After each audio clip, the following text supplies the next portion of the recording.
ناظرین کا book of the day بڑی زبردست آج کتاب میں نے آپ کو تعارف کرانی ہے۔ یہ تفسیر روح البیان ترجمہ تقدیس الایمان، یہ میرے پیچھے باقی 9 جلدیں یہ آپ کو نظر آ رہی ہیں اور 10ویں میرے ہاتھ میں ہے۔ یہ علامہ محمد اسماعیل حقی افندی رحمۃ اللہ علیہ کی، یہ سامنے بھی ہم آپ کو دکھا رہے ہیں۔ یہ 10 جلدوں میں اس کا ترجمہ ہوا ہے اور یہ علامہ قاضی محمد عبداللطیف قادری، یہ لندن میں ہوتے ہیں بزرگ، بہت بڑی علمی شخصیت ہے، میں ان سے مل بھی چکا ہوں آج سے کوئی 10 برس پہلے۔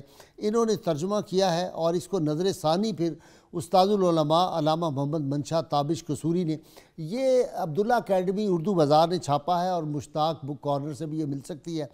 کمال اس میں یہ ہے کہ یہ قرآن حکیم کی جو ایک تو ظاہری جس طرح دیگر تفسیریں ہوتی ہیں وہ ہے، روحانی تفسیر بھی ہے، اور اہل علم جو ہے ان کا کہنا ہے کہ اگر اس تفسیر کو پڑھا جائے تفصیل کے ساتھ دل سے تو آدمی کی روح جو ہے اس کو بھی بڑی پرواز ملتی ہے۔ تو یہ خاص کتاب ہے 10 جلدوں میں، اس کا ضرور مطالعہ کریں اہل علم حضرات۔